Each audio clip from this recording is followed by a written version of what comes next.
Roald Dahl's The BFG, illustrations by Quentin Blake.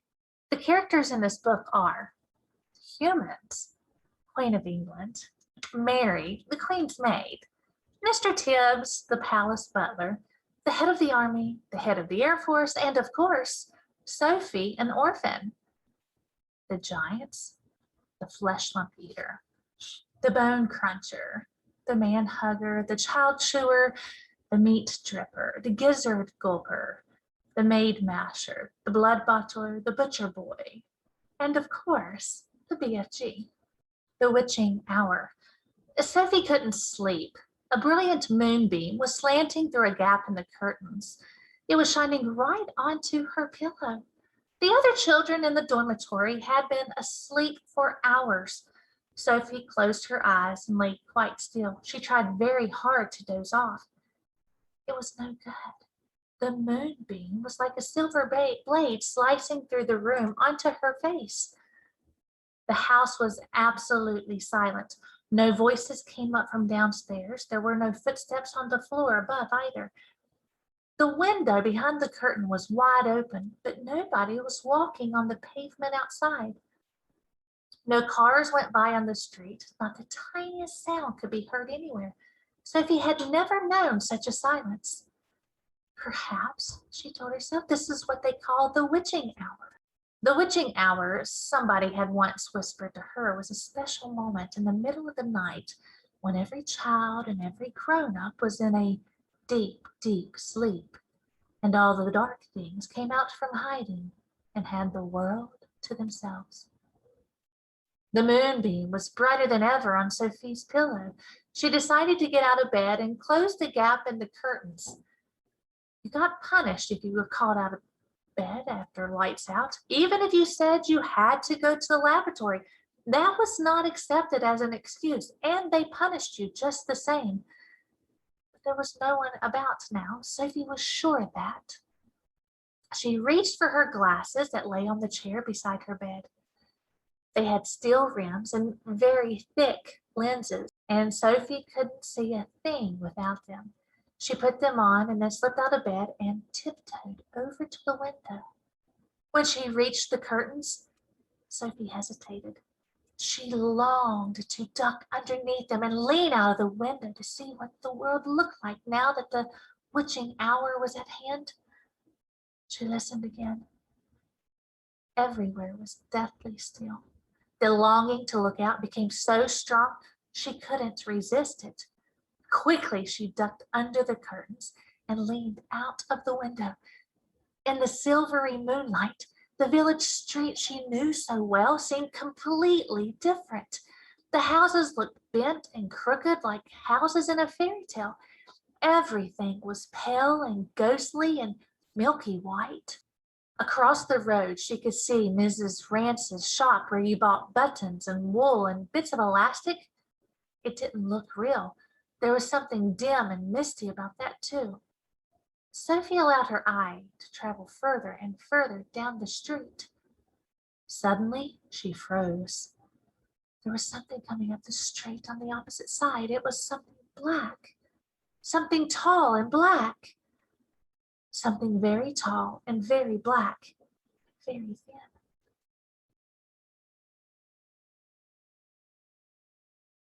Who? It wasn't a human. It couldn't be. It was 4 times as tall as the tallest human. It was so tall, its head was higher than the upstairs windows of the houses. Sophie opened her mouth to scream, but no sound came out. Her throat, like her whole body, was frozen with fright. This was the witching hour, all right. The tall black figure was coming her way. It was keeping very close to the houses across the street, hiding in the shadowy places where there was no moonlight. On and on it came nearer and nearer, but it was moving in spurts. It would stop and then move on. Then it would stop again. But what on earth was it doing? Aha!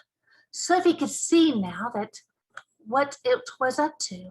It was stopping in front of each house. It would stop and peer into the upstairs windows of each house in the street. It actually had to bend down to peer in the upstairs windows. That's how tall it was. It would stop and peer in, and then it would slide on to the next house and stop again and peer in, and so on along the street. It was much closer now, and Sophie could see it more clearly.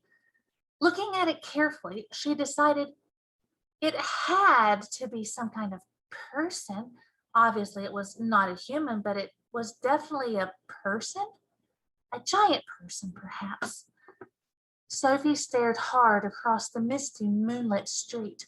The giant, if that was what he was wearing a long black cloak. In one hand, he was holding what looked like a very long, thin trumpet. In the other hand, he held a large suitcase. The giant had stopped now right in front of Mr. and Mrs. Gucci's house. The Gucci's had a greengrocer's shop in the middle of the high street, and the family lived above the shop. The two Gucci children slept in the upstairs front room. Sophie knew that. The giant was peering through the window into the room where Michael and Jane Gucci were sleeping. From across the street, Sophie watched and held her breath. She saw the giant step back a pace and put the suitcase down on the pavement. He bent over and opened the suitcase. He took something out of it. It looked like a glass jar, one of those square ones with the screw top. He unscrewed the top of the jar and poured what was in it inside into the end of the long trumpet thing. Sophie watched, trembling. She saw the giant straighten up again, and she saw him poke the trumpet in through the upstairs window of the room where the Gucci children were sleeping. She saw the giant take a deep breath and he blew through the trumpet. No noise came out, but it was obvious to Sophie that whatever had been in the jar had now been blown through the trumpet into the Gucci's children's bedroom. What could it be? As the giant withdrew the trumpet from the window and bent down to pick up the suitcase, he happened to turn his head and glance across the street. In the moonlight, Sophie caught a glimpse of an enormous, long, pale, wrinkly face with the most enormous ears. The nose was as sharp as a knife, and above the nose there were two bright, flashing eyes, and the eyes were staring straight at Sophie. There was a fierce and devilish look about them. Sophie gave a yelp and pulled back from the window. She flew across the dormitory and jumped into her bed and hid under the blanket. And there she crouched, still as a mouse and tingling all over.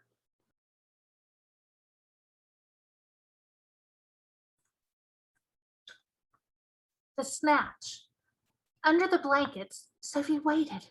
After a minute or so, she lifted a corner of the blanket and peeped out. For the second time that night, her blood froze to ice and she wanted to scream, but no sound came out.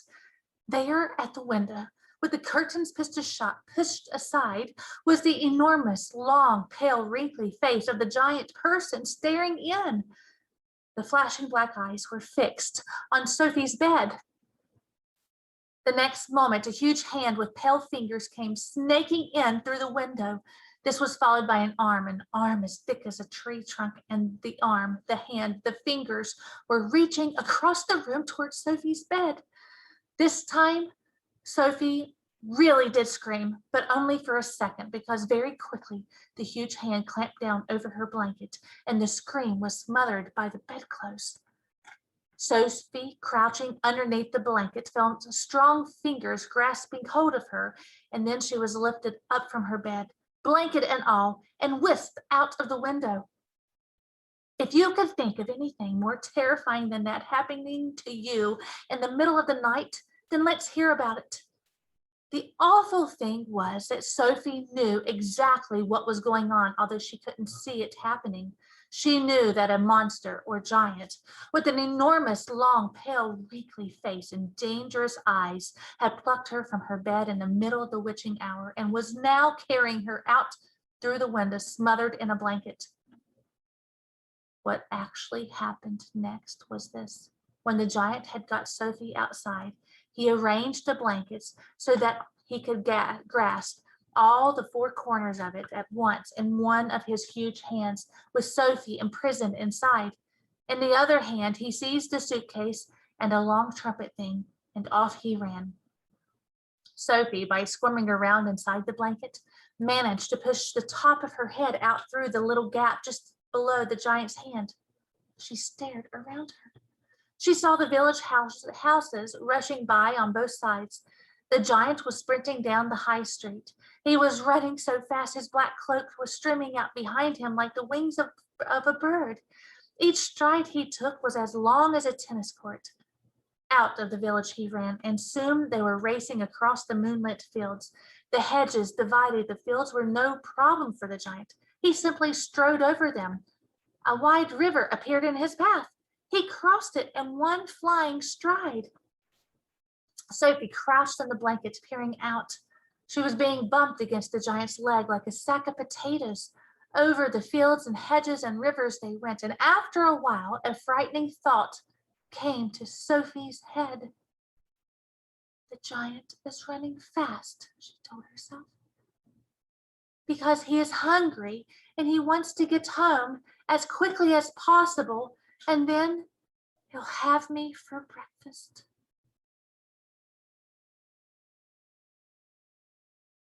The cave. The giant ran on and on, but now a curious change took place in the way of his running.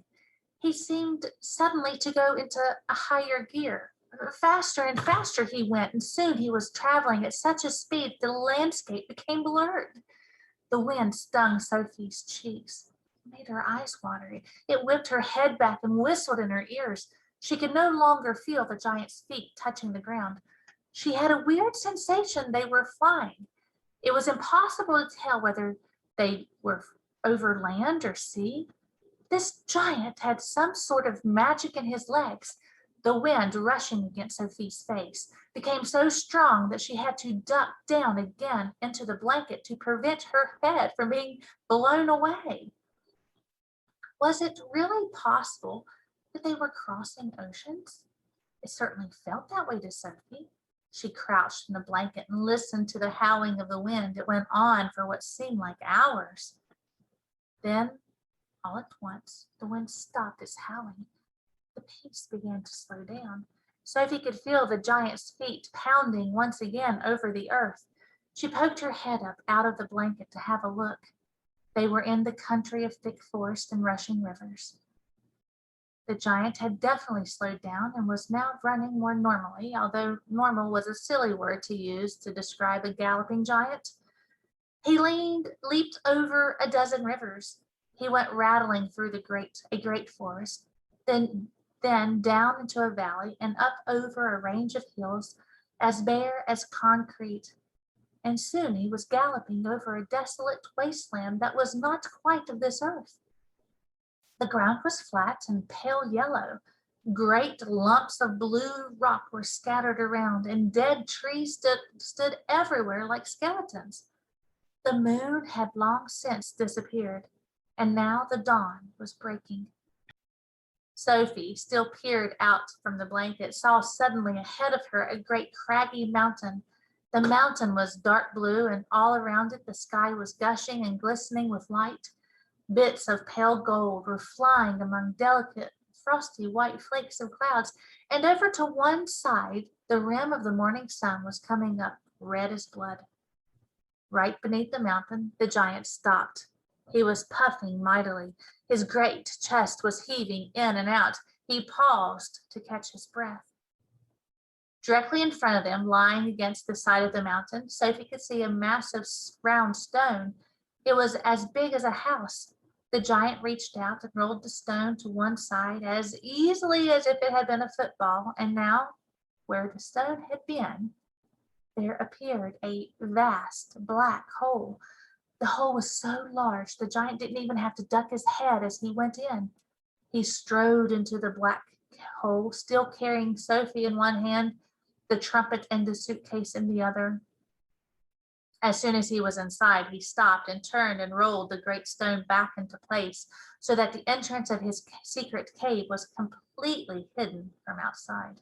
Now that the entrance had been sealed up, there was not a glint of light inside the cave. All was black. Sophie felt herself being lowered to the ground, and then the giant let go of the blanket completely. His footsteps moved away. Sophie sat there in the dark, shivering with fear. He is getting ready to eat me, she told herself. He will probably eat me raw, just as I am. Or perhaps he will boil me first, or he will have me fried. He will drop me into, like a rasher of bacon, into some gigantic frying pan sizzling with fat. A blaze of light suddenly lit up the whole place. Sophie blinked and stared. She saw an enormous cavern with a high, rocky roof. The walls on either side were lined with shelves, and on the shelves stood row upon row of glass jars. There were jars everywhere. They were piled up in the corners. They filled every nook and cranny of the cave. In the middle of the floor, there was a table 12 feet high and a chair to match. The giant took off his black cloak and hung it against the wall. Sophie saw that under the cloak he was wearing a sort of collarless shirt and a dirty old leather waistcoat that didn't seem to have any buttons. His trousers were faded green and were far too short in their legs. On his bare feet, he was wearing a pair of ridiculous sandals that for some reason had holes cut along each side, with a large hole at the end where his toes stuck out. Sophie, crouching on the floor of the cave in her nightie, gazed back at him through thick, steel-rimmed glasses. She was trembling like a leaf in the wind, and a finger of ice was running up and down the length of her spine. "Ha!" shouted the giant, walking forward and rubbing his hands together. "What has us got here?" His booming voice rolled around the walls of the cave like a burst of thunder.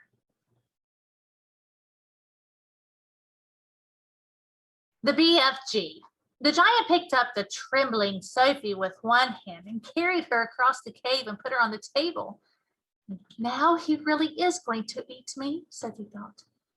The giant sat down and stared hard at Sophie. He had truly enormous ears. Each one was as big as the wheel of a truck, and he seemed to be able to move them inwards and outwards from his head as he wished. "I is hungry," the giant boomed.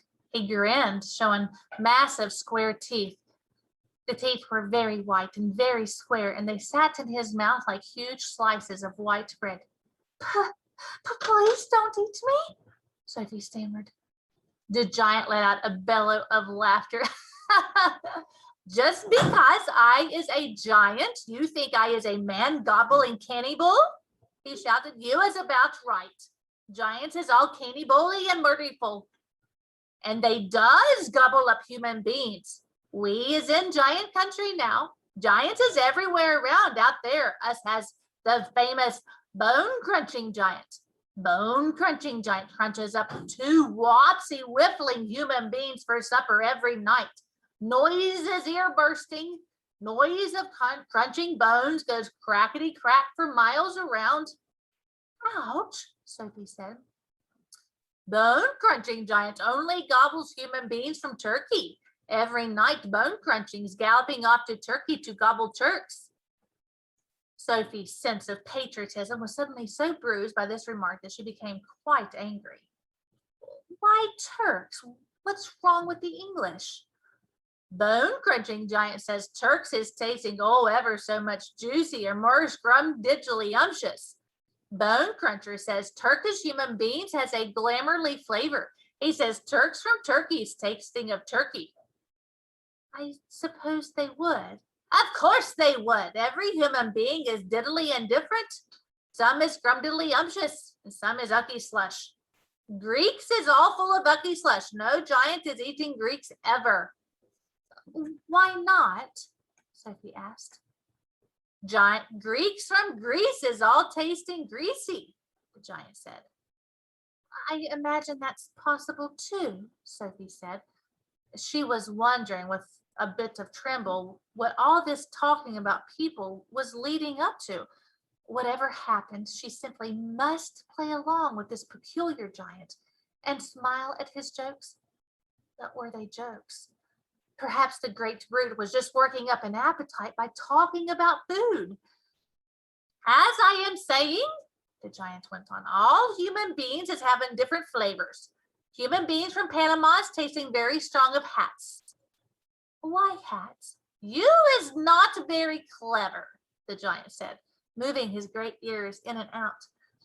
I thought all human beings is full of brains, but your head is emptier than a bungdungle. Do you like vegetables? Sophie asked, hoping to steer the conversation towards a slightly less dangerous kind of food. You is trying to change the subject, the giant said sternly. We is having an interesting babblement about the taste of human being. The human being is not a vegetable. Oh, the bean is a vegetable, not the human being. The human being has 2 legs and a vegetable has no legs at all. Sophie didn't want to argue anymore. The last thing she wanted to do was make the giant cross. The human being is coming in dillions of different flavors. For instance, human beings from Wales is tasting very whooshy of fish. There's something very fishy about Wales. You mean Wales? Wales is something quite different. Wales is Wales. Don't gobble funk around with words. I will now give you another example. Human beings from Jersey has the most disgustable woolly tickle on the tongue. Human beings from Jersey's tasting of cardigans. You mean jerseys? You are once again gobble funking. Don't do it. This is a serious snitching subject. May I continue? Please do. Danes from Denmark is tasting ever so much of dogs. Of course, they taste of Great Danes. Wrong! Cried the giant, slapping his thigh. Danes from Denmark is tasting doggy because they is tasting of Labradors. Then what do people of Labrador taste of? Sophie asked. Danes, the giant cried sharply. Great Danes. Aren't you getting a bit mixed up? I is a very mixed up giant, but I does do my best, and I is not nearly as mixed up as the other giants. I know one who gallops all the way to Wellington for his supper. Wellington? Where is Wellington? Your head is full of squashed flies, the giant said. Wellington is in New Zealand. The human beings in Wellington has an especially scrumdiddlyumptious taste. So says the welly-eating giant. What do the people of Wellington taste of? Sophie asked. Boots, the giant said. Of course, I should have known. Sophie decided that this conversation had now gone on long enough. If she was going to be eaten, she'd rather just get it over and done with right away than to be kept hanging around anymore. What sort of human beings do you eat? Me? Shouted the giant, his mighty voice making the glass jars rattle on their shelves. Me gobbling up human beings? This I never. The others, yes. All the others is gobbling them up every night, but not me. I is a freaky giant. I is a nice and jumbly giant. I is the only nice and jumbly giant in giant country. I is the big friendly giant. I is the BFG. What is your name? My name is Sophie, Sophie said, hardly daring to believe the good news she just heard.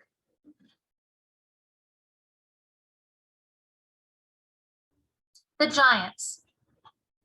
But if you are so nice and friendly, then why did you snatch me from my bed and run away with me? Because you saw me, the big friendly giant answered. If anyone is ever seeing a giant, he or she must be taken away hip switch. Why? Well, first of all, human beings is not really believing in giants, is they? Human beings is not thinking we exist. I do, Sophie said. Ah, but that is only because you have seen me. I cannot possibly allow anyone, even little girls, to be seeing me and staying at home. The first thing you would be doing, you would be scuttling around, yodeling the news that you were actually seeing a giant, and then a great giant hut, a mighty giant look-see would be starting up all over the world. And the human beings all rummaging for the great giant you saw and getting wildly excited.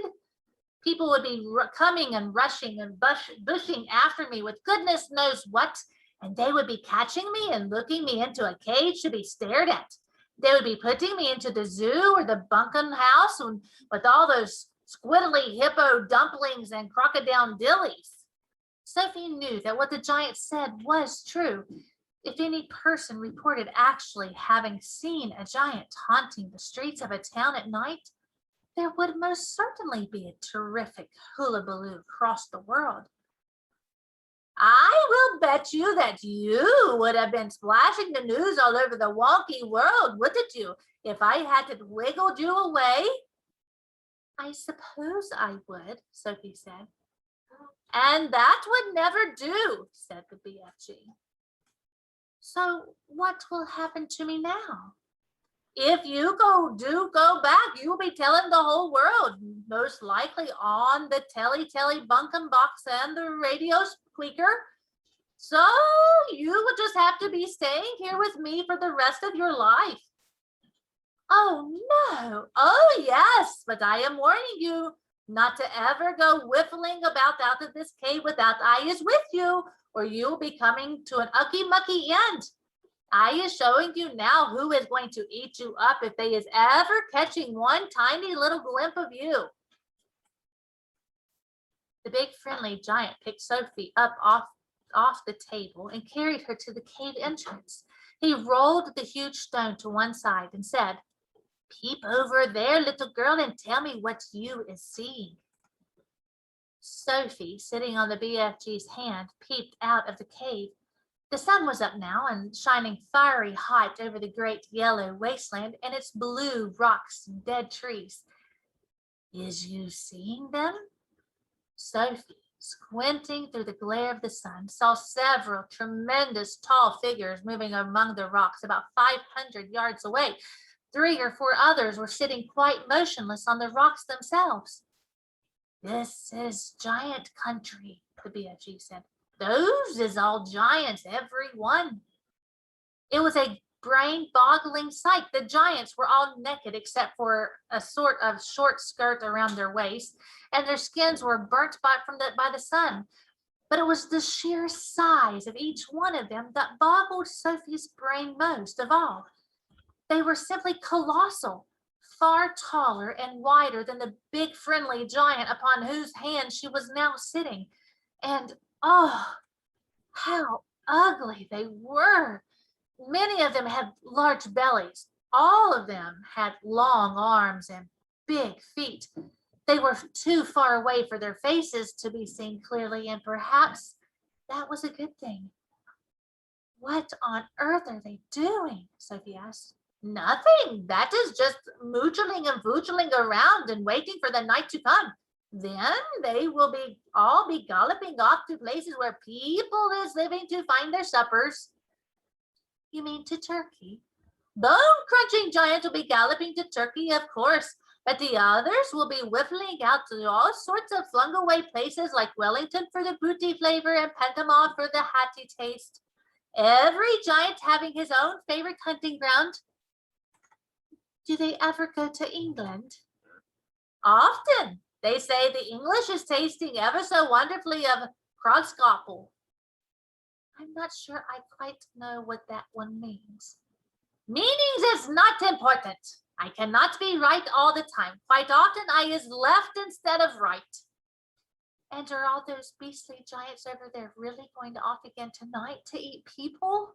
Sophie asked. All of them as guzzling human beings every night, all of them excepting me. That is why you'll be coming to an ucky-mucky end if any of them should ever be getting his gogglers upon you. You would be swallowed up like a piece of frumpkin pie, all in one dollop. eating people is horrible. It's frightful. Why doesn't someone stop them? And who, please, is going to be stopping them? Asked the BFG. Couldn't you? Said Sophie. Never in a pig's whistle. All of those man-eating giants is enormous and very fierce. They is all at least 2 times my wideness and double my royal highness. Twice as high as you? Cried Sophie. Easily that. You is seeing them in the distance, but just wait till you get them up close up. Those giants is all at least 50 feet tall with huge muscles and cockles alive-o. I is the titchy one, I is the runt. 24 feet is puddle nuts in giants country. Well, you mustn't feel bad about it. I think you are just great. Why, even your toes must be as big as sausages. Bigger, said the BFG, looking pleased. They is as big as bumplehammers. How many giants are there out there? Sophie asked. 9 altogether. That means that somewhere in the world, every single night, 9 wretched people get carried away and eaten alive. More. It is all depending, you see, on how big the human beings is. A Japanese beans is very small, so a giant will need to gobble up 6 Japanese before he's feeling full up. Others, like the Norway people and the Yankee Doodles, is ever so much bigger, and usually 2 or 3 of those makes it for a good tuck-in. But do these disgusting giants go to every single country in the world? All countries excepting Greece is getting visited sometime or another. The country which a giant visits is depending on how he is feeling. If it is very warm weather and a giant is feeling as hot as a sizzle pan, he will probably go galloping up to the Frisbee North to get himself an Eskimo or 2 to cool him down. A nice fat Eskimo is like to a giant, is like a lovely ice cream lolly to you. I'll take your word for it. And then again, if it is a frosty night and the giant is frigid with cold, he will probably point his nose towards the sweltering hotlands to guzzle a few Hottentots to warm him up. How perfectly horrible. Nothing hots a cold giant up like a hot Hottentot. And if you were to put me down on the ground and I was to walk out among them now, would they really eat me up? Like a whiff's whittle. And what is more, you is so small they wouldn't even have to chew you. The first one to be seen you would pick you up in his fingers and down you go like a drop of drain water. Let's go back inside. I hate even watching them.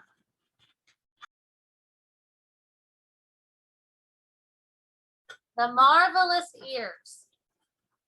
Back in the cave, the big friendly giant sat Sophie down once again on the enormous table. Is you quite snugly there in your nightie? You isn't frigid cold? I'm fine. I cannot help thinking about your poor mother and father. By now they must be jipping and scumping all over the house, shouting, hello, hello, where is Sophie gone? I don't have a mother and father. They both died when I was a baby. Oh, you poor little scrumplet. Is you not missing them very badly? Not really, because I never knew them. You is making me sad, the BFG said, rubbing his eyes. But don't be sad. No one is going to be worrying too much about me. That place you took me from was the village orphanage. We are all orphans in there. You as an orphan? Yes. How many is there in there? 10 of us, all little girls. Was you happy there? I hated it. The woman who ran it was called Mrs. Clonkers, and if she caught you breaking any of the rules, like getting out of bed at night or not folding up your clothes, you got punished. How is you getting punished? She locked us in the dark cellar for a day and a night without anything to eat or drink. The rotten old rot wrapper? It was horrid. We used to dread it. There were rats down there. We could hear them creeping about. The filthy old fizzwiggler. That is the horridest thing I was hearing for years. You is making me sadder than ever. And all at once, a huge tear that would have filled a bucket rolled down one of the BFG's cheeks and fell with a splash on the floor. It made quite a puddle. Sophie watched with astonishment.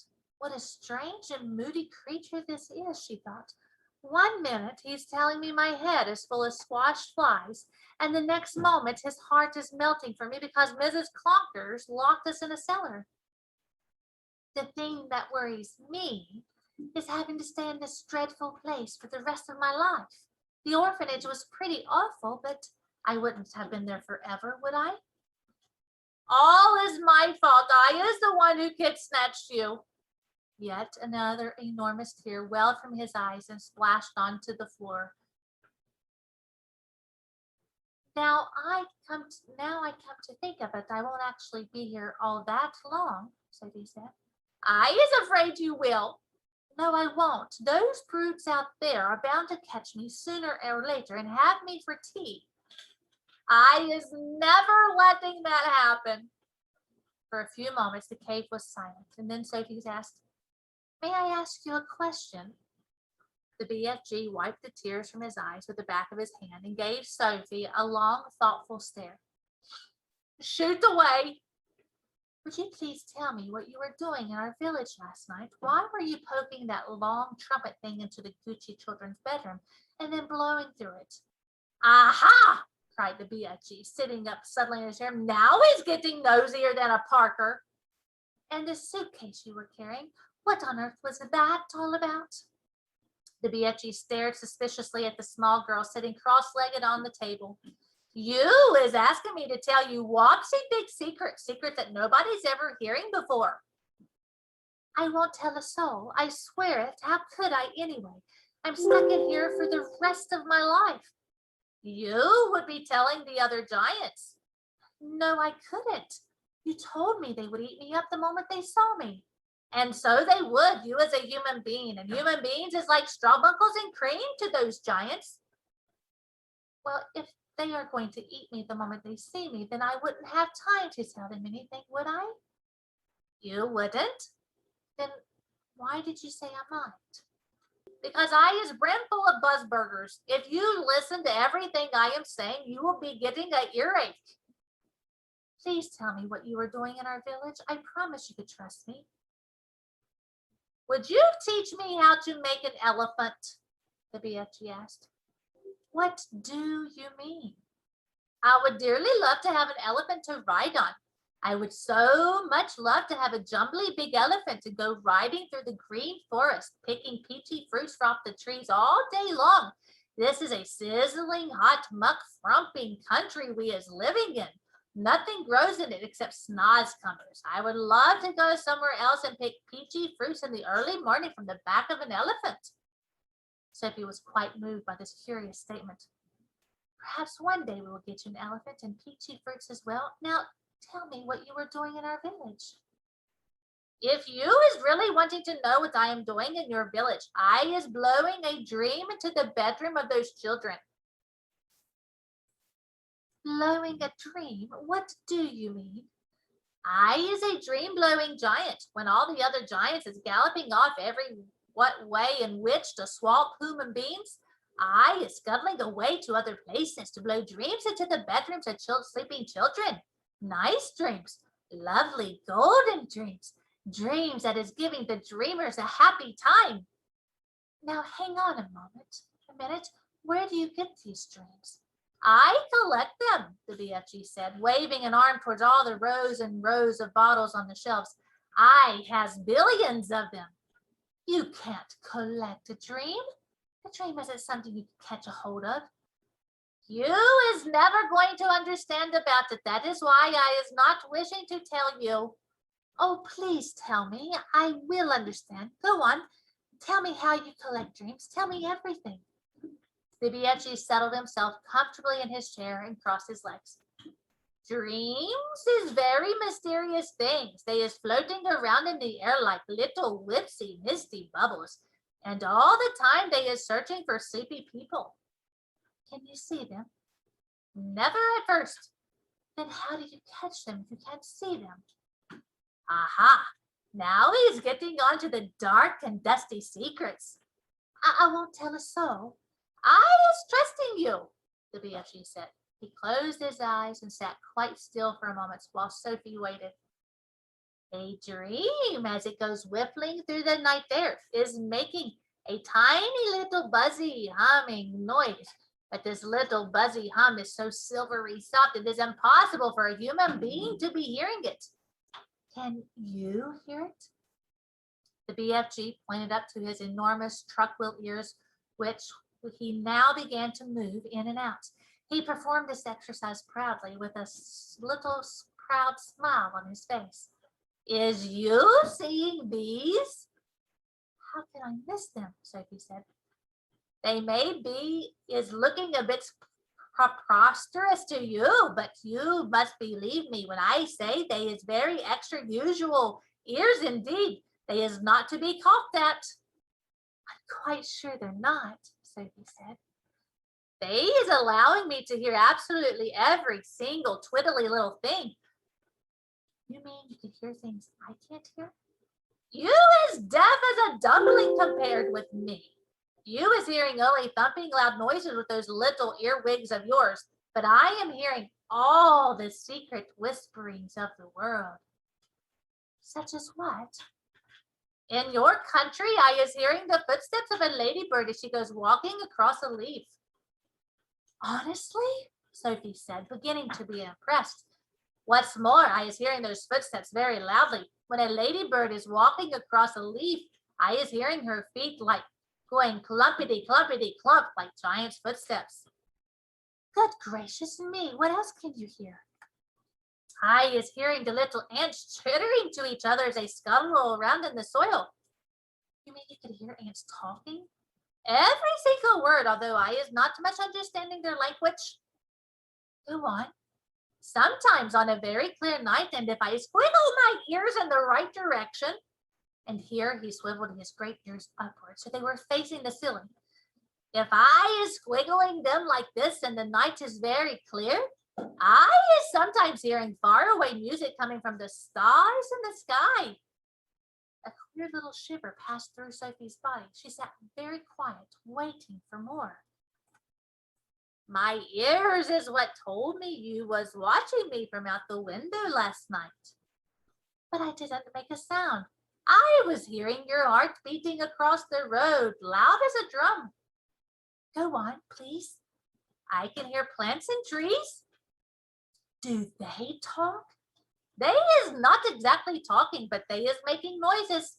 For instance, if I come along and I is picking a lovely flower, if I is twisting the stem of the flower till it breaks, then the plant is screaming.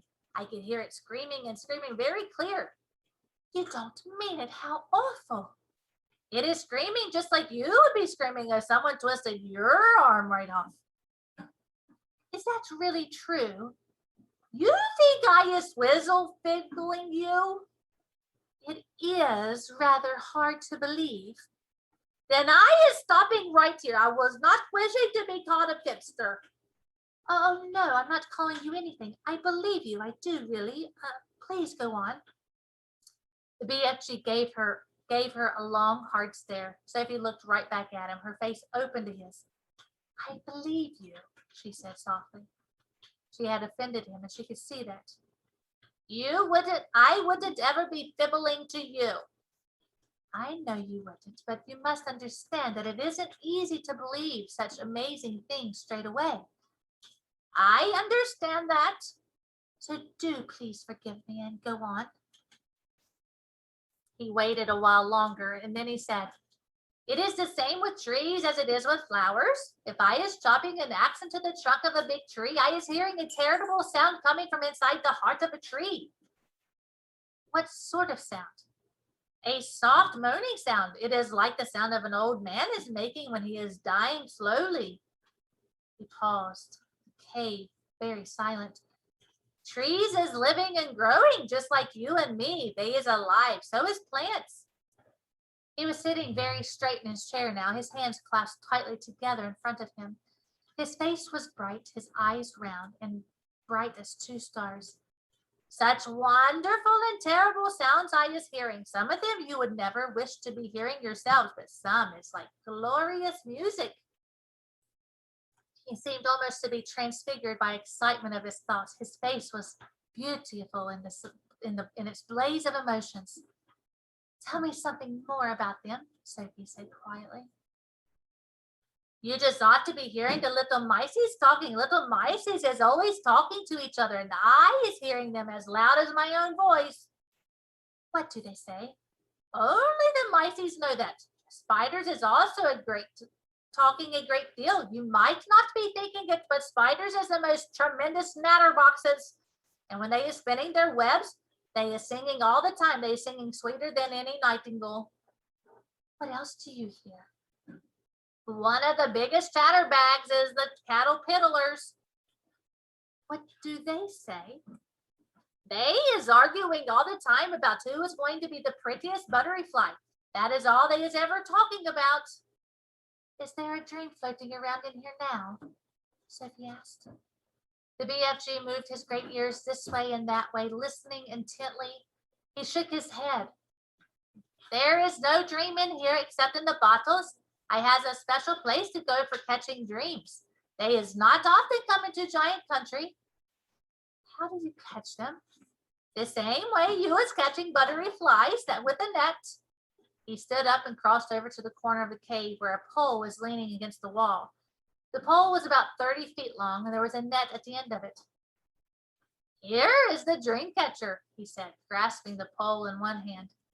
Every morning I is going out and snitching new dreams to put in my bottles. Suddenly, he seemed to lose interest in the conversation. I is getting hungry. It's time for eats.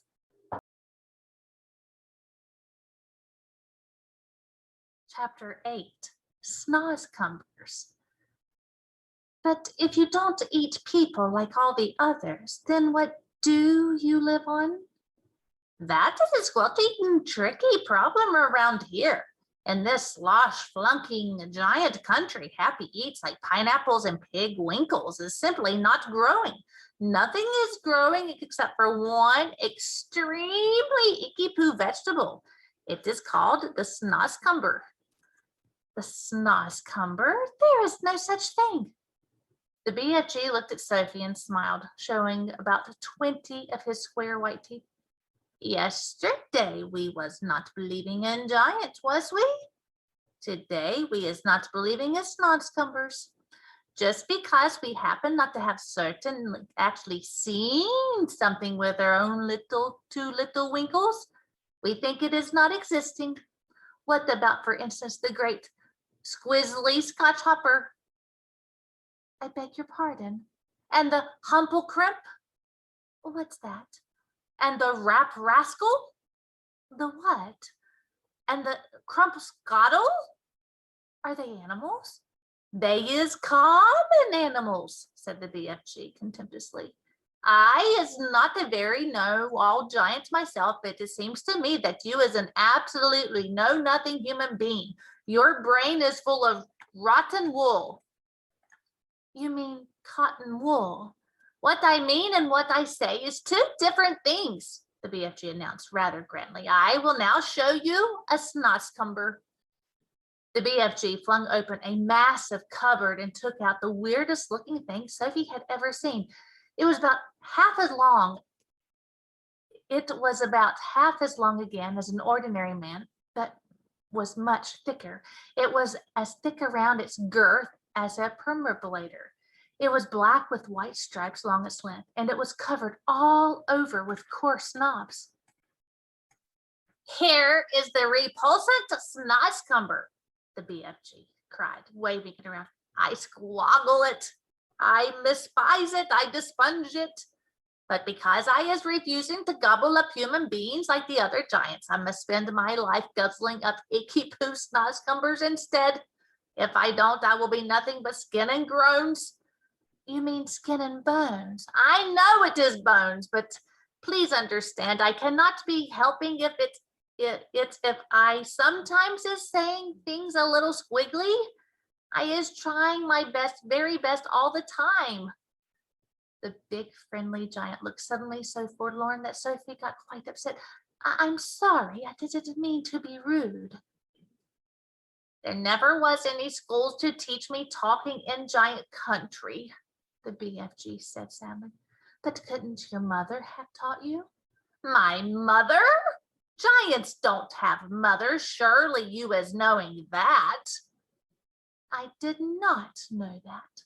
Who ever heard of a woman giant? Shouted the BFG, waving the snozzcover around his head like a lasso. There never was a woman giant, and there never will be one. Giants is always men. Sophie felt herself getting a little muddled.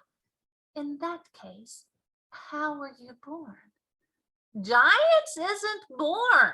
Giants appears, and that's all there is to it. They simply appears the same way as the sun and the stars.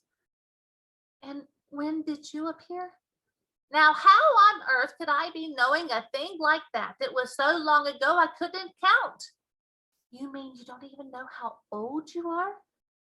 No giant is knowing that. All I is knowing about myself is that I is very old, very, very old and crumply, perhaps as old as the earth.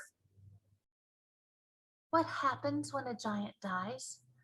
Giants is never dying. Sometimes, and quite suddenly, a giant is disappearing and nobody is ever seeing where he goes to.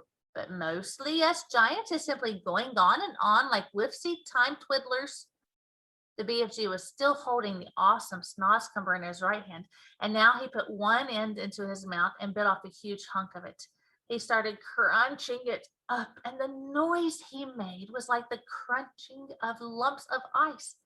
Else, filthy, he spluttered, speaking with his mouth full and spraying large pieces of snozzcumber like bullets into Sophie's direction. Sophie hopped around on the tabletop, ducking out of the way.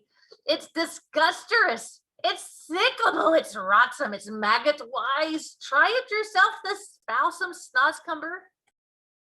No, thank you, Sophie said, backing away. It's all you're going to be guzzling around here from now on, so you might as well get used to it. Go on, you snipsy little winkle, have a go. Sophie took a small nibble. Ugh, she sputtered. Oh, no. Oh, gosh. Oh, help. She spat it out quickly. It tastes of frog skins and rotten fish. Worse than that, cried the BFG, roaring with laughter. To me, it is tasting of clock coaches and slime wranglers. Do we really have to eat it? You do, unless you is wanting to become so thin you will be disappearing into thick air. Into thin air, a thick air is something quite different. Once again, that sad, winsome look came into the BFG's eyes. Words is such a twitch-tickling problem to me all my life. So you must simply try to be patient and stop squibbling. As I am telling you before, I know exactly what words I am wanting to say, but somehow or other they is always getting squiffed and squiddled around. Oh, that happens to everyone. Not like it happens to me. I is speaking the most terrible Wiglish. I think you speak beautifully. You do? Cried the BFG, suddenly brightening. You really do? Simply beautifully, Sophie repeated. Well, that is the nicest present anybody's ever given me in my whole life, cried the BFG. Are you sure you're not twiddling my leg? Of course not. I just love the way you talk. How wondercrump, cried the BFG, still beaming. How whoopsie splunkers. How absolutely squiffling. I is all of a stutter. Listen, we don't have to eat snozzcumbers. In the fields around our village, there are all sorts of lovely vegetables like cauliflower and carrots. Why don't you get some of those next time you go visiting? The BFG raised his great head proudly in the air. I is a very honorable giant. I would rather be chewing up rotsome snozzcumbers than snitching things from other people. You stole me, Sophie said. I did not steal you very much, said the BFG, smiling gently. After all, you is only a tiny little girl.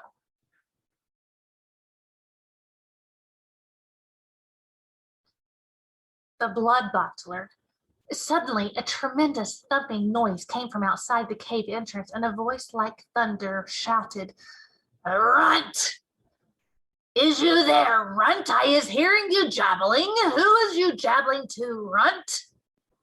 "Look out!" cried the BFG. "It's the blood bottler." Before he had finished speaking, the stone was rolled aside, and a 50-foot giant, more than twice as tall and wide as the BFG, came striding into the cave. He was naked except for a dirty little piece of cloth around his bottom. Sophie was on the tabletop. The enormous, partly eaten snozzcumber was lying near her. She ducked behind it. The creature came clumping into the cave and stood towering over the BFG. "Who was you jabbling to in here just now?" he boomed. "I is jabbling to myself," the BFG answered. "Pilful's fizz," shouted the blood bottle. "Bug swallop, you is talking to a human being, that's what I is thinking." "No, no," cried the BFG. "Yes, yes. I is guessing you has snitched away a human being and brought it back to your bunghole as a pet. So now I is winkling it out and guzzling for an extra snacks before my supper." The poor BFG was very nervous. "There's no one in here. Why don't you leave me alone?" The blood bottler pointed a finger as large as a tree trunk at the BFG.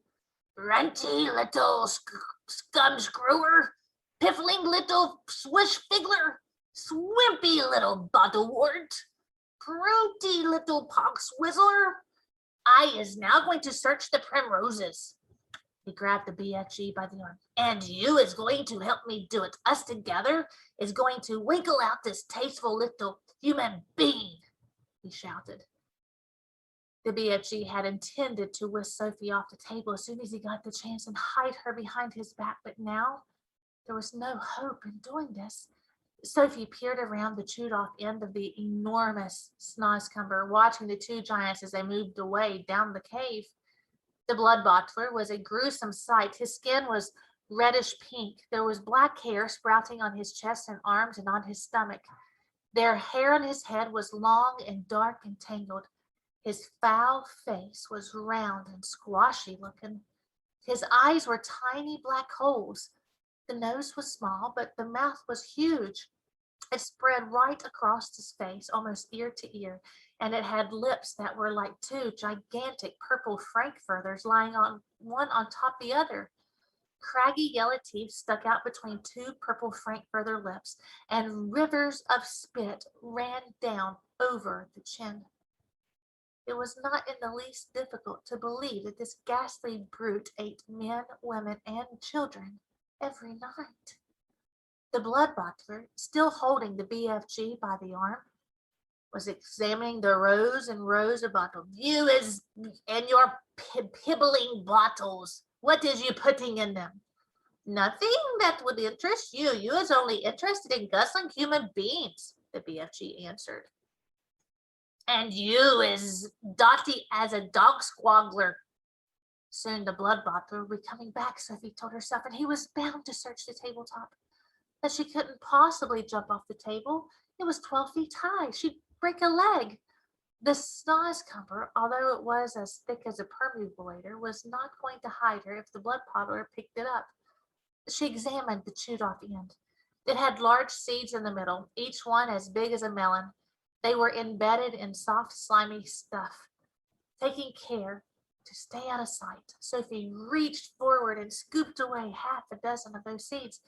This left a hole in the middle of the snozzcumber, large enough for her to crouch in so long as she rolled herself into a ball. She crawled into it. It was a wet and slimy hiding place, but what did that matter if it was going to save her from being eaten? The blood bottler and the BFG were coming back towards the table now. The BFG was nearly fainting with fear. Any moment, he was telling himself, Sophie would be discovered and eaten.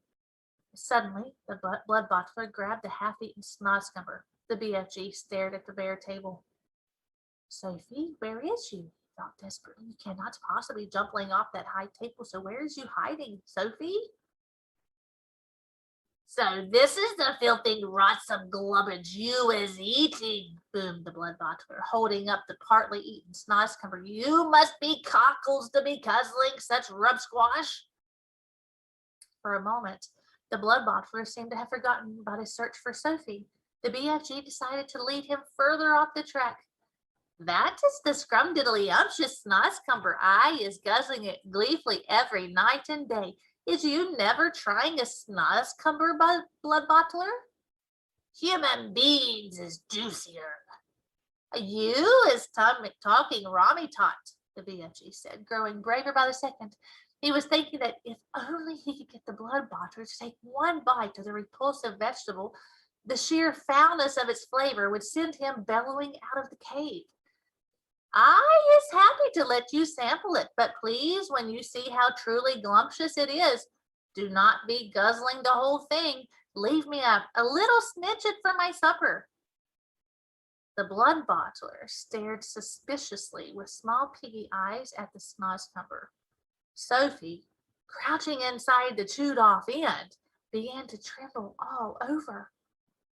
You is not switch fiddling me, is you? Said the blood bottler. Never, cried the BFG passionately. Take a bite. I am positive you'll be shouting out, oh, how scrumdiddly-umptious this Wanderweg is. The BFG could see the greedy blood bottler's mouth beginning to water more than ever at the prospect of extra food. Vegetables is very good for you. It is not wholesome always to be eating meaty things. Just this once, I is going to taste this rotsome eats of yours. But I is warning you that if it is filsome, I is smashing it over your sludgy little head. He picked up the snozzcumber. He began to raise it on its long journey to his mouth, some 50 feet in the air. Sophie wanted to scream, don't! But that would have been an extra, even more certain death.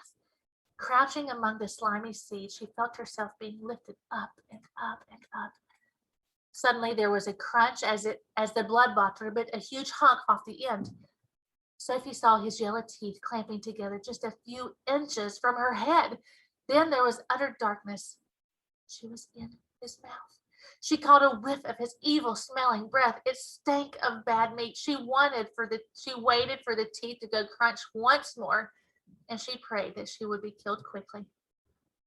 Ugh, roared the blood bottler. Well, and then he spat. All of the great lumps of the snozzcumber that were in his mouth, as well as Sophie herself, went shooting out across the cave. If Sophie had struck the stony wall of the cave, she would most certainly have been killed. Instead, she hit the soft folds of the BFG's black cloak hanging against the wall. She dropped to the ground, half stunned. She crawled under the hem of the cloak, and there she crouched. You little swine buggler, roared the blood bottler. You little pig swiller. He rushed at the BFG and smashed what was left of the snozzcumber over his head. Fragments of the filthy vegetable splashed all over the cave. You is not loving it? The BFG asked innocently, rubbing his head. Loving it? That is the most disgustingest taste that is ever touching my teeth. You must be buggles to be swallowing sludge like that. Every night you could be galloping off happy as a hamburger and gobbling juicy human beings. Eating human beings is wrong and evil. It is guzzly and glumptious, shouted the blood bottler. And tonight, I is galloping off to Chile to swallow a few human chili beans. Is you wishing to know why I is choosing Chile? I is not wishing to know anything, the BFG said, very dignified. I is choosing Chile because I is fed up with the taste of Eskimos. It is important. I has plenty of cold eats in this scuttling hot weather, and the next coldest thing is an Eskimo is a chili bean. Human beings from Chile is very chilly. Horrible. You ought to be ashamed, the BFG said. Other giants is all saying that he's wanting to gallop off to England tonight to guzzle school chidlers. I is very fond indeed of English school chidlers. They has a nice inky booky flavor. Perhaps I will change my mind and go to England with them. You is disgusting, the BFG said. And you is an insult to the giant peoples. You is not fit to be a giant. You is a squinky little squibbler. You is a pibbly little pipsqueak. You is a cream puff nut. And with that, the horrible blood-bottling giant strode out of the cave. The BFG ran to the entrance of the cave entrance and quickly rolled the stone back into place. Sophie, where is you, Sophie? Sophie emerged from under the hem of the black cloak. I'm here. The BFG picked her up and held her tenderly in the palm of his hand. Oh, I am so happy to be finding you all in one lump. I was in his mouth. You was what? Cried the BFG. Sophie told him what had happened. And there I was telling him to eat the filsome snozzcumber and you was all the time inside it? Not much fun. Just look at you, you poor little chibbler, cried the BFG. You was all covered in snozzcumber and giant spit. He set about cleaning her up the best he could.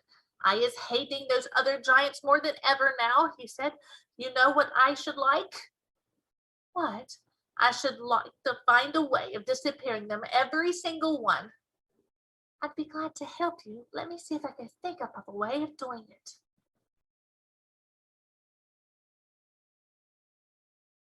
Scottle and Liz Poppers. By now, Sophie was beginning to feel not only extremely hungry, but very thirsty as well. Had she been at home, she would have finished her breakfast long ago. Are you sure there's nothing else to eat around here except those disgusting, smelly snozzcumbers? Not even a Fizwickle, answered the BFG, big friendly giant. In that case, may I please have a little water? Water? Said the BFG, frowning mightily. What is water? We drink it. What do you drink? Frobscottle. All the giants is drinking Frobscottle. Is it as nasty as your snozzcumbers? Nasty? Never is it nasty. Frobscottle is sweet and jubbly. He got up from his chair and went to a second huge cupboard. He opened it and took out a glass bottle that must have been 6 feet tall. The liquid inside it was pale green, and the bottle was half full. Here is Frobscottle, he cried, holding the bottle up proud and high as though it contained some rare wine. Delumptious fizzy Frobscottle, he shouted. He gave it a shake, and the green stuff began to fizz like mad. But look, it's fizzing the wrong way, Sophie cried, and indeed it was. The bubbles, instead of traveling upward and bursting on the surface, were shooting downwards and bursting at the bottom. A pale green frothy fizz was forming at the bottom of the bottle. What on earth is you meaning the wrong way? In our fizzy drinks, the bubbles always go up and burst at the top. Upwards is the wrong way, cried the BFG. You mustn't ever be having the bubbles going upwards. That is the most flush-bunking rubbish I is ever hearing. Why do you say that? You is asking me why? Cried the BFG, waving the enormous bottle around as though he was conducting an orchestra. You is actually meaning to tell me you cannot see why it is a Scotty mistake to have the bubbles flying up instead of down? You said it was flush-bunking, and now you say it's scrotty. Which is it? Sophie asked politely. Both! It's a flush-bunking and scrotty mistake to let the bubbles go upwards. If you can't see why, you must be as quacky as a duck count. By Ringo, your head must be full of frog squinkers and buzz wanglers. I is frittered if I know how you can think at all. Why shouldn't the bubbles go upward? I will explain, but tell me first, what name is it that you're calling your Frobscottle? Why? One is Coke, another is Pepsi. There are lots of them. And the bubbles is all going up? They all go up. Catastrophe. Upgoing bubbles is a catastrophe disastrophe. Will you please tell me why? If you will listen carefully, I will try to explain, but your brain is so full of bug whiffles, I doubt you will ever understand. I'll do my best, Sophie said patiently.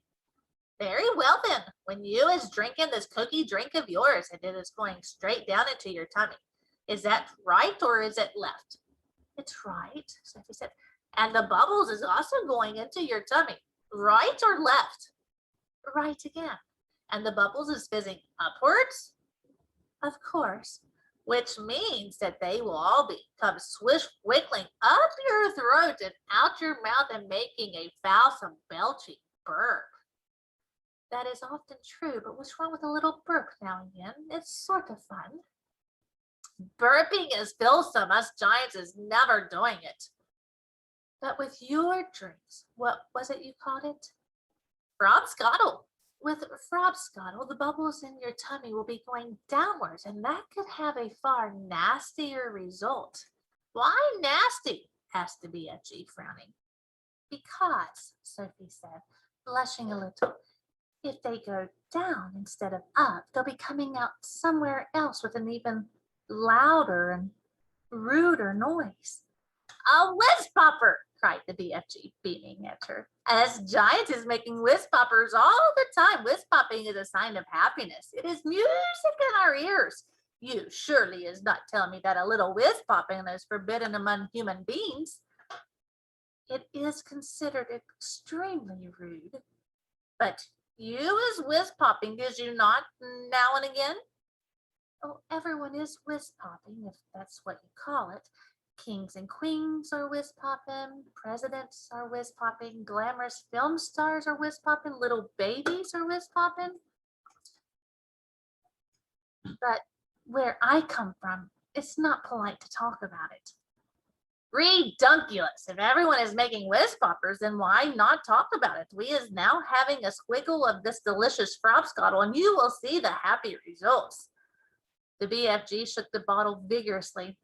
The pale green stuff fizzed and bubbled.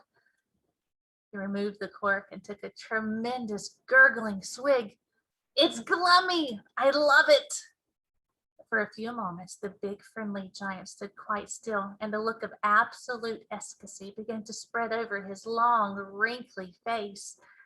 Then suddenly, the heavens opened and he let fly with a series of the loudest and rudest noises Sophie had ever heard in her life.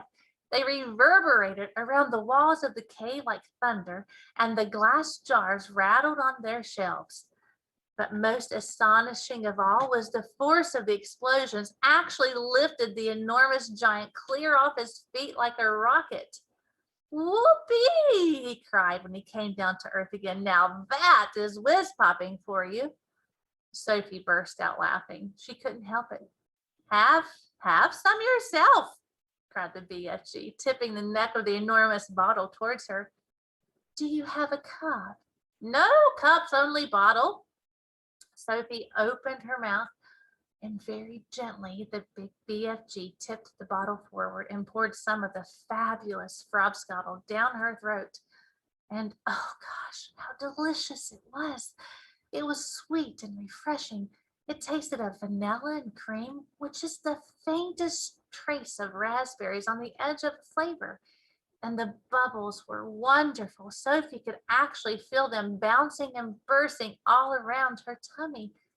It was an amazing sensation. It felt as if though hundreds of tiny people were dancing a jig inside of her and tickling her with their toes. It was lovely. It's lovely, she cried. Just wait, the BFG said, flapping his ears. Sophie could feel the bubbles traveling lower and lower down her tummy, and then suddenly, inevitably, the explosion came. The trumpets sounded, and she too made the walls of the cavern ring with the sound of music and thunder. Bravo, shouted the BFG, waving the bottle. You is very good for a beginner. Now let's have some more.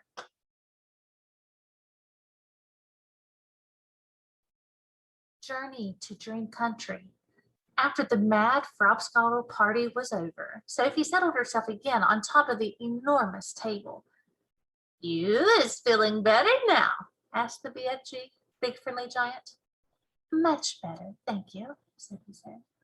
Whenever I is feeling a bit scrotty, a few gollops of frobscottle is always making me hopscotchy again.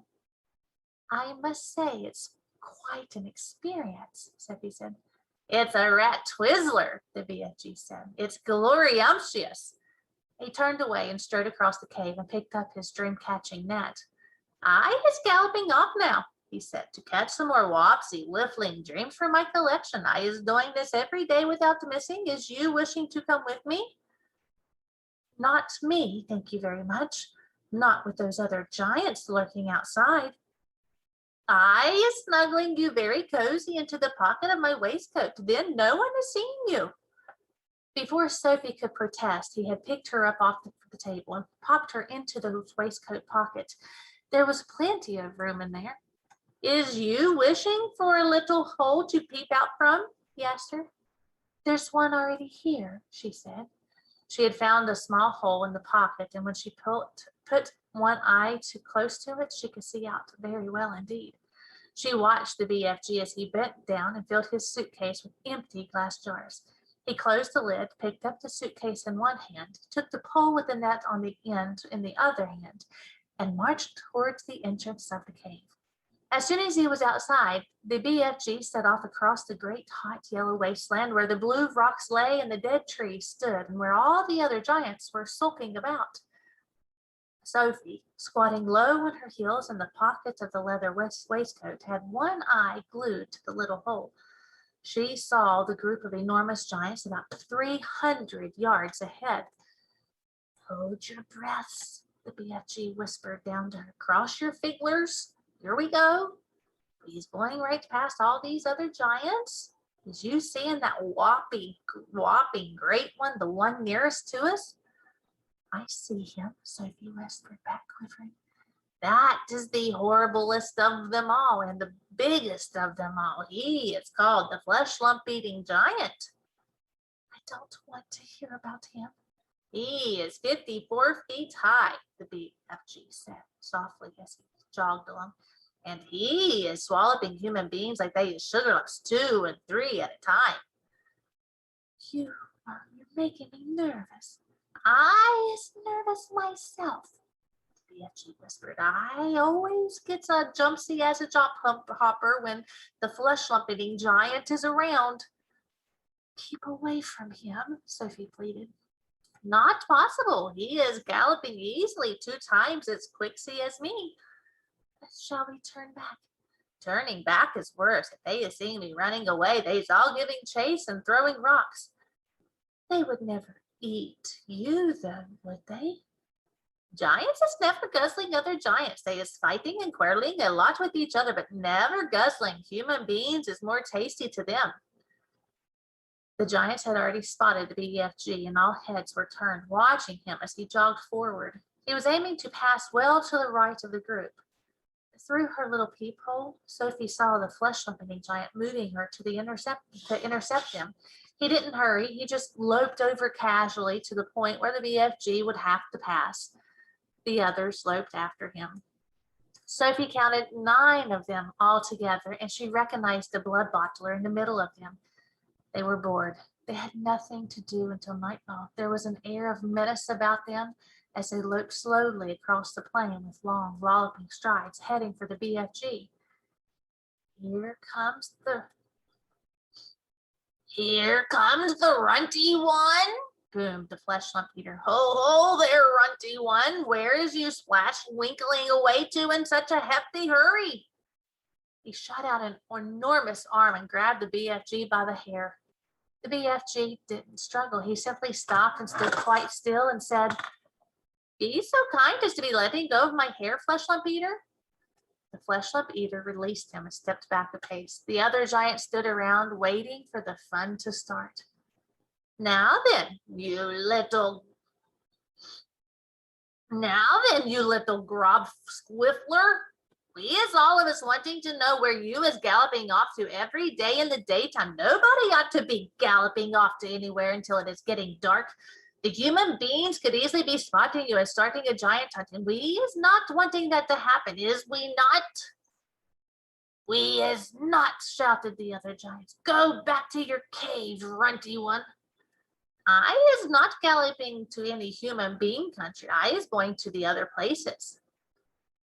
I is thinking that you is snatching human beings and keeping them as pets, said the flesh lump eater. Right you is, cried the blood buckler. Just now I is hearing him chittering away to one of them in his cave. You is welcome to go and search my cave from frack to bunt. You can go looking into every crook and nanny. But there's no human beans or stringy beans or runner beans or jelly beans or any other beans in there. Sophie crouched still as a mouse inside the BFG's pocket. She hardly dared to breathe. She was terrified she might sneeze. The slightest sound or movement would give her away. Through the tiny peephole, she watched the giants clustering around the poor BFG. How revolting they were! All of them had piggly little eyes and enormous mouths. When the flesh lump eater was speaking, she got a glimpse of his tongue. It was jet black, like a slab of black meat. Every one of them was more than twice as tall as the BFG. Suddenly, the flesh lump eater shot out two enormous hands and grabbed the BFG around the waist. He tossed him high in the air and shouted, "Catch him, man-hugger!" The man-hugger caught him. The other giants spread out quickly in a large circle, each giant about 20 yards from his neighbor, preparing for the game that they were going to play. Now the man-hugger threw the BFG high and far, shouting, "Catch him, bone cruncher!" The bone cruncher ran forward and caught the tumbling BFG and immediately swung him up again. "Catch him, child chewer!" he shouted. And so it went on. The giants were playing ball with the BFG, vying for each other to see who could throw him the highest. Sophie dug her nails into the sides of the pockets, trying to prevent herself from tumbling out when she was upside down. She felt as though she was in a barrel going over the Niagara Falls. And all the time, there was the fearful danger that one of the giants would fail to catch the BFG, and he would go crashing to the ground. "Catch him, meat dripper! Catch him, gizzard gulper! Catch him, maid masher! Catch him, blood bottler! Catch him, catch him, catch him!" In the end, they got bored with this game. They dumped the poor BFG on the ground. He was dazed and shattered. They gave him a few kicks and shouted, "Run, you little rut, let us see how fast you is galloping." The BFG ran. What else could he do? The giants picked up rocks and hurled them after him. He managed to dodge them. "Rudy little runt, droggy little twit, shrively little shrimp, mucky little midget, squoggy little squid, grobby little grub." At last, the BFG got clear of them all, and in another couple of minutes, the pack of giants was out of sight over the horizon. Sophie popped her head up from the pocket. "I didn't like that." "Phew, few and far between. They was in a nasty crouching mood today, was they not? I is sorry you was having such a whirligig time." "No worse than you. Would they ever really hurt you?" "I isn't ever trusting them," the BFG said. "How do they actually catch the humans they eat?" "They is usually just sticking an arm in through the bedroom window and snitching them from the beds." "Like you did to me." "Ah, but I isn't eating you." "How else do they catch them?" Sophie asked. "Sometimes they is swimming in from the sea like fishies, only with their heads showing above the water. And then out comes a big hairy hand and grabbles someone off the beach." "Children as well?" "Often chidlers, little chidlers who is building sandcastles on the beach. That is who the swimmable ones are after. Little chidlers is not so tough to eat as old grandmama, so says the child chewing giant." As they talked, the BFG was galloping fast over the land. Sophie was standing upright in her waistcoat pocket now and holding on to the edge with both hands. Her head and her shoulders were in the open, and the wind was blowing in her hair. "How else do they catch people?" "All of them is having their own special ways of catching the human beings. The meat-dripping giant is preferring to pretend he is a big tree growing in the park. He is standing in the park in the dusty evening, and he is holding great big branches over his head. And there he is waiting until some happy family is coming to have a picnic under the spreading tree. The meat-dripping giant is watching them as they lay on their little picnic. But in the end, it is the meat dripper who is having the picnic." "Isn't it it's too awful." "The gizzard gulping giant is a city lover. The gizzard gulper is lying high up between the roofs of houses in the big cities. He's lying there snugly as a sniggler and watching the human beings walking on the streets below. And when he sees one that looks like it has a wopsy good flavor, he grabs it. He is simply reaching down and snitching it off the street like a monkey taking a nut. He says it's nice to be able to pick and choose what you is having for your supper. He says it's like choosing from a menu. Don't people see him doing it? Never is they seeing him. Do not forget it is dusky dark at this time. Also, the gizzard gulper has a very fast arm. His arm is going up and down quicker than Twinkers. But if all these people are disappearing every night, surely there's some sort of outcry. The world is a whopping big place, said the BFG. It has 100 different countries. The giants is clever. They is careful not to be skedaddling off to the same country too often. They is always switch fiddling around. Even so, do not forget that human beings is disappearing everywhere all the time. Even without the giants is guzzling them up, human beings is killing each other much quicker than the giants is doing it. But they don't eat each other, Sophie said. Giants isn't eating each other either, nor is giants killing each other. Giants is not very lovely, but they is not killing each other, nor is crocodile dillies killing other crocodile dillies, nor is pussycats killing pussycats. Well, they kill mice. Ah, but they is not killing their own kind.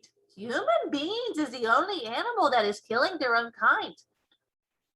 Don't poisonous snakes kill each other? Sophie asked. She was searching desperately for another creature that behaved as badly as the human. Even poisonous snakes is never killing each other, nor is the most fearsome creatures like tigers and rhinoceroses. None of them is ever killing their own kind. Has you ever thought about that? Sophie kept silent. I is not understanding human beings at all. You is a human being, and you is saying it is grisling and horrendous for giants to be eating human beings. Right or left? Right. But human beings is squishing each other all the time. They is shooting guns and going up in the aeroplanes and dropping their bombs on each other's heads every week. Human beings is always killing other human beings. He was right. Of course he was right, and Sophie knew it. She was beginning to wonder whether humans were actually any better than giants. Even so, she said, defending her own race, I think it's rotten that those foul giants should go off every night to eat humans. Humans have never done them any harm. That is what the little piggly wig is saying every day. He is saying, I has never done any harm to the human being, so why should he be eating me? Oh dear, Sophie said. The human beings is making rules to suit himself, but the rules they is making do not suit the little piggly wigglies. Am I right or left? Right. Giants is also making rules, and their rules is not suiting the human beings. Everybody's making his own rules to suit himself. But you don't like it that those beastly giants are eating humans every night, do you? I do not. One right is not making two lefts. Is you quite cozy down there in my pocket? I'm fine, Sophie said. And then suddenly, once again, the BFG went into that magical top gear of his. He began hurtling forward with phenomenal leaps. His speed was unbelievable. The landscape became blurred, and again Sophie had to duck down out from the whistling gale to save her head from being blown off her shoulders. She crouched in the pocket and listened to the wind screaming past. It came stifling in through the tiny peephole of the pocket and whooshed her under her head like a hurricane. But this time the BFG didn't stay in that top gear long. It seemed as though he had had some barrier to cross, a vast mountain perhaps, or an ocean, or a great desert, but having crossed it, he once again slowed down to his normal gallop, and Sophie was able to pop her head up and look out once more at the view. She noticed immediately that they were now in an altogether paler country. The sun had disappeared above the film of vapor. The air was becoming cooler every minute. The land was flat and treeless, and there seemed to be no color in it at all. Every minute the mist became thicker, the air became colder still, and everything became paler and paler until soon There was nothing but gray and white all around them. They were in a country of swirling mist and ghostly vapors. There was some sort of grass underfoot, but it was not green. It was ashy gray. There was no sign of a living creature and no sound at all except for the soft thud of the BFG's footstep as he hurtled on through the fog. Suddenly he stopped. "We is here at last," he announced. He bent down and lifted Sophie from his pocket and put her on the ground. She was still in her nightie and her feet were bare. She shivered and stared around her at the swirling mist and the ghostly vapors. "Where are we?" she asked. "We is in dream country. This is where all dreams is beginning."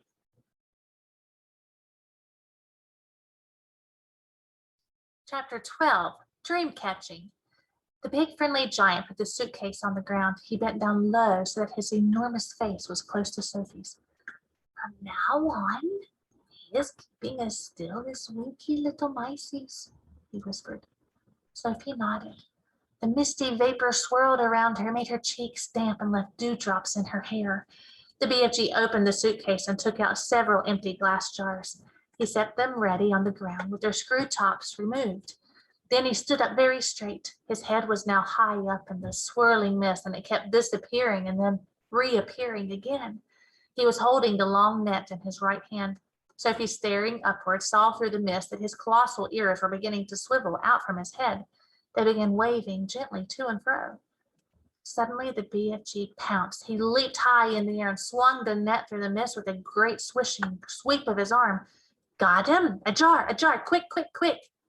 Sophie picked up a jar and held it up to him. He grabbed hold of it. He lowered the net, and carefully he tipped something absolutely invisible from the net into the jar. He dropped the net and swiftly clapped one hand over the top jar. The top jar top, quick!" Sophie picked up the screw top and handed it to him. He screwed it on tight and the jar was closed. The BFG was very excited. He held the jar close to one ear and listened intently. "It's a wink squiffler," he whispered with a thrill in his voice. It's even better. It's a fizz wizard. It's a golden fizz wizard." Sophie stared at him. Oh my, this will be giving some little talks for a very happy night when I is blowing it in." "Is it really a good one?" "A good one? It's a golden fish wizard. It's not often I is getting one of these." He handed the jar to Sophie and said, "Please be as still as a starfish now. I is thinking there may be a whole swarm of fish wizards up here today. And do kindly stop breathing. You is terribly noisy down there." "I haven't moved a muscle," Sophie said. "Then don't," the BFG answered sharply, and once again he stood up tall in the mist, holding his net at the ready. Then came the long silence, the waiting, the listening, and at last, with surprising suddenness, came a leap and a swish of the net. "Another jar, quick, quick, quick!"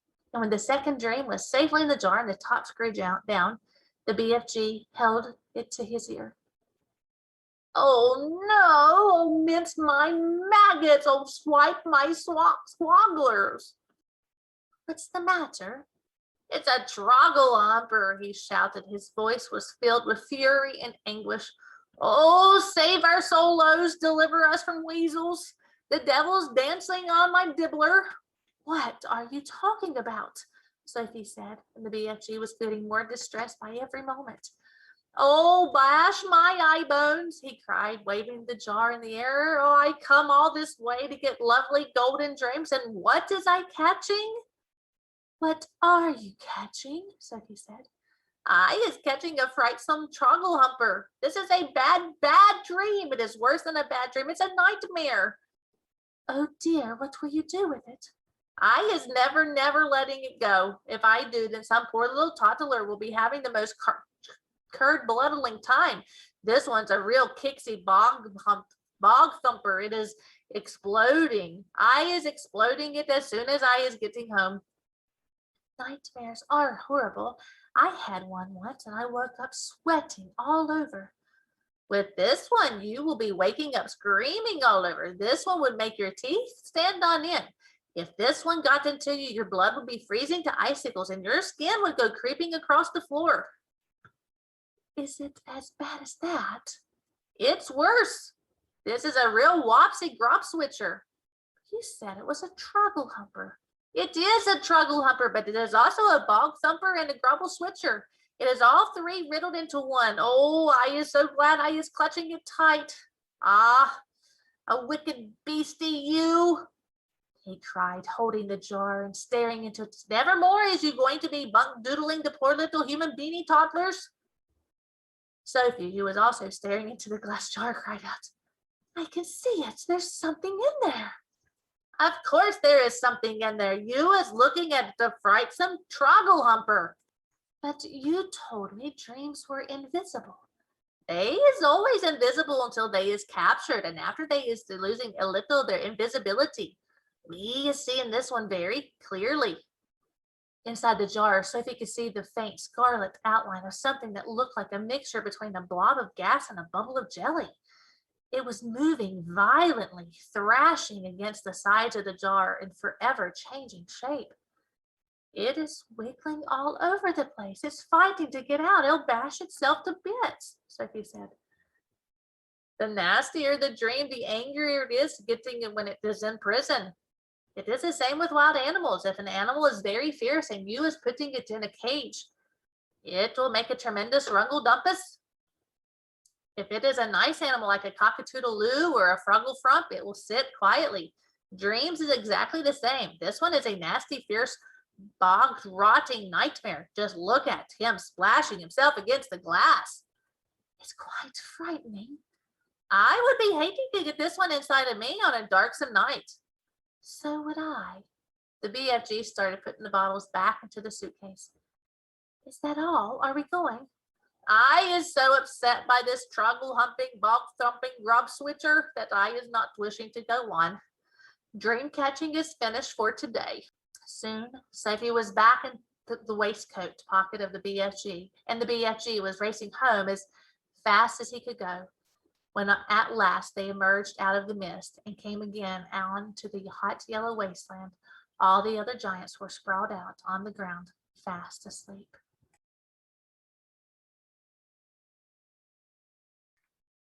A troggle humper for the flesh lump eater. They's always having 50 winks before they goes off scampering to hunt human beings in the evening, the BFG said. He stopped for a few moments to let Sophie have a better look. Giants is only sleeping every then and now. Not nearly as much as human beings. Human beings is crazy for sleeping.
dreams.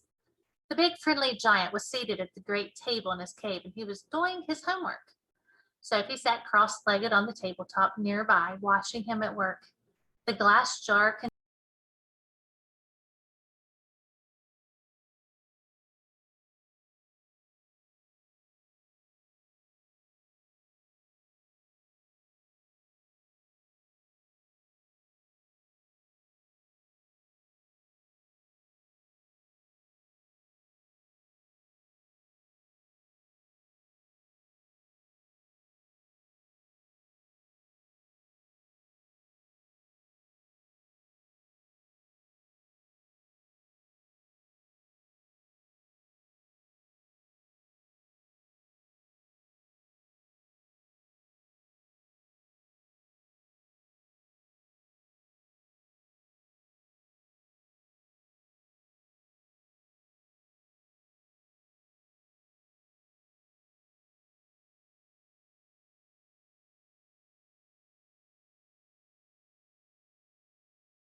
The great plan. We've absolutely got to stop this.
mixing the dream. It was dark now. The night had already begun. The BFG was so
Journey to London.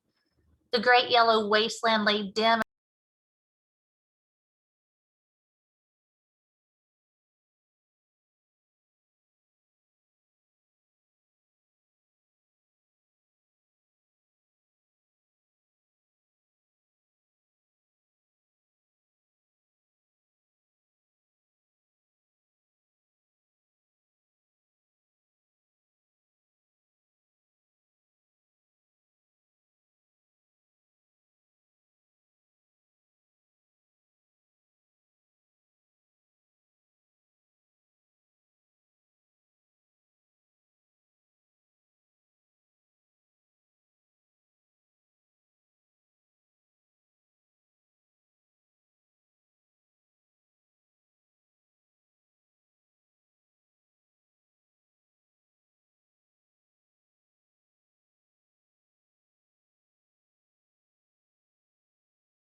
The Palace.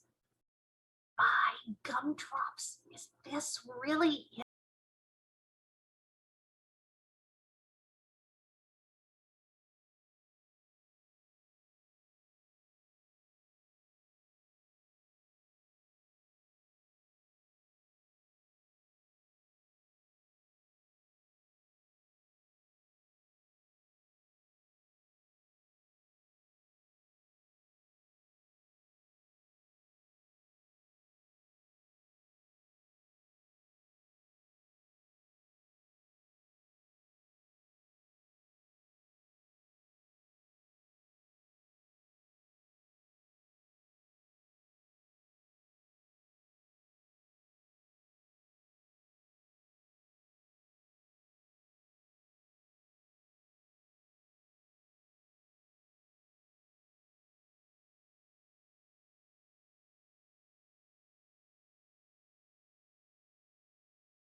Dawn came at last, and the rim of the lemon-colored sun rose up behind the rooftop somewhere behind Victoria Station. A while later, Sophie felt a little of its warmth on her back.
The royal breakfast. There was a frantic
The plan.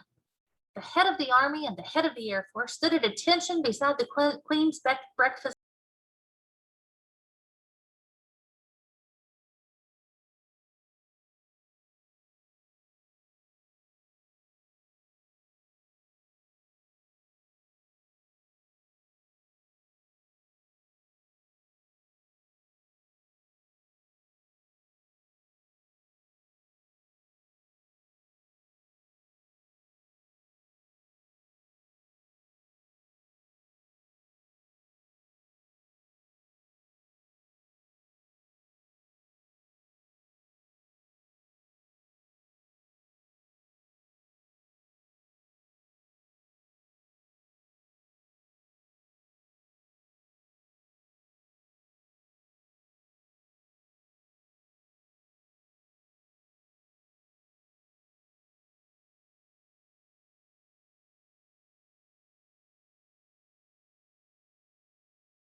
The BFG had made thousands of journeys to and from giant country over the years, but he had never in his life made one quite like this, with 9 huge helicopters roaring along just over his head. He had never before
feeding time.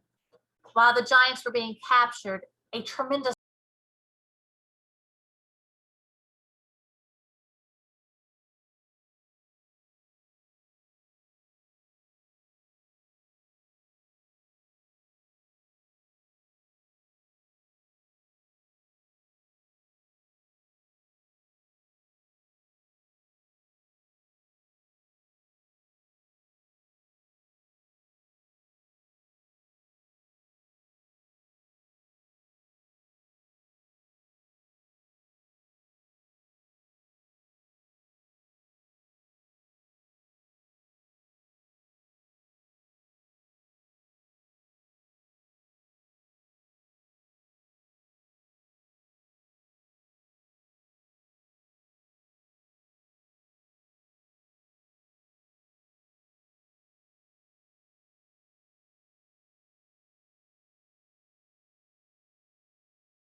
the author.